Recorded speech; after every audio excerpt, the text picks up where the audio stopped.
I appreciate all of the well wishes for me as I put out word yesterday that I was not feeling too well.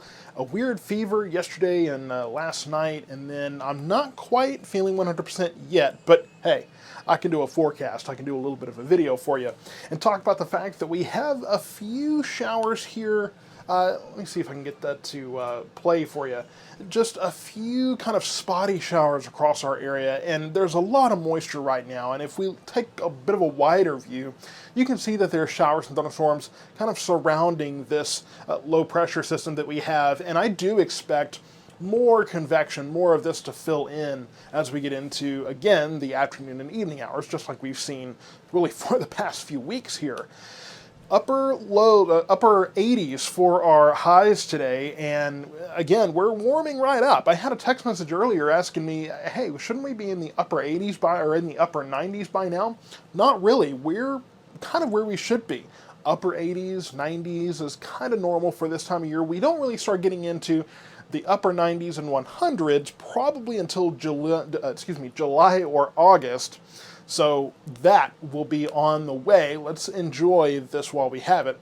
Mid-60s, I think, tonight for our lows. This might be a little bit on the low side for what most are forecasting, but I think if we get more of the showers and thunderstorms here, we'll see more of those,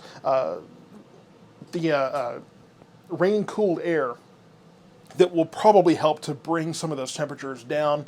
So I do think that we will be maybe a degree or two lower than what most are saying tonight. I want to show you the water vapor because, as you can see, there's moisture in the area, but it's just not doing much. There's a little bit more motion down on the coast here, but there is this, what I'm calling kind of a lazy low, just kind of this weak upper low here. And that's why showers and thunderstorms in our area will probably be moving east to west, which is not typical.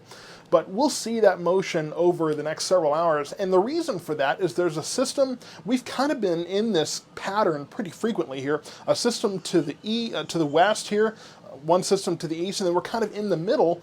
There's not really any kind of prevailing upper level winds here to drive everything, so this low is just kind of hanging out here and will bring showers and thunderstorms later, but there's just not much to kind of drive it anywhere. If we do get storms later, I'm a little bit concerned about flooding problems because we could have very slow moving storms.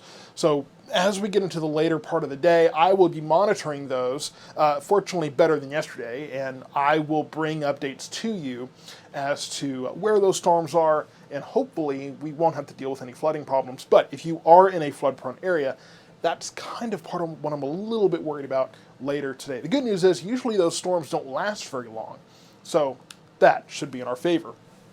I'm thinking 40% later today, 40% chance of showers, thunderstorms across our area.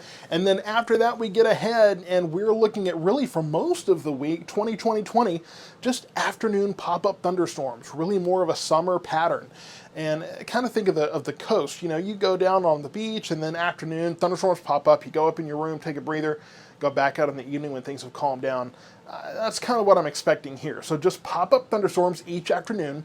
Highs are getting into the 90s here, and then as we get into Friday, Saturday, that low pressure system over to the west will start moving closer, could have a dry line activating to make more intense storms, so I'll be watching that pretty closely as well. Then we get into Sunday, 93 degrees, and again, pop-up thunderstorms possible then. So keep in mind today, there will be more showers and thunderstorms on the map.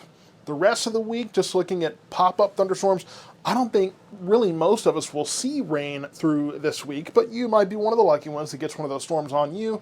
And then as we get into Friday and Saturday, I will be watching for the potential of some severe weather. Stay tuned for more details.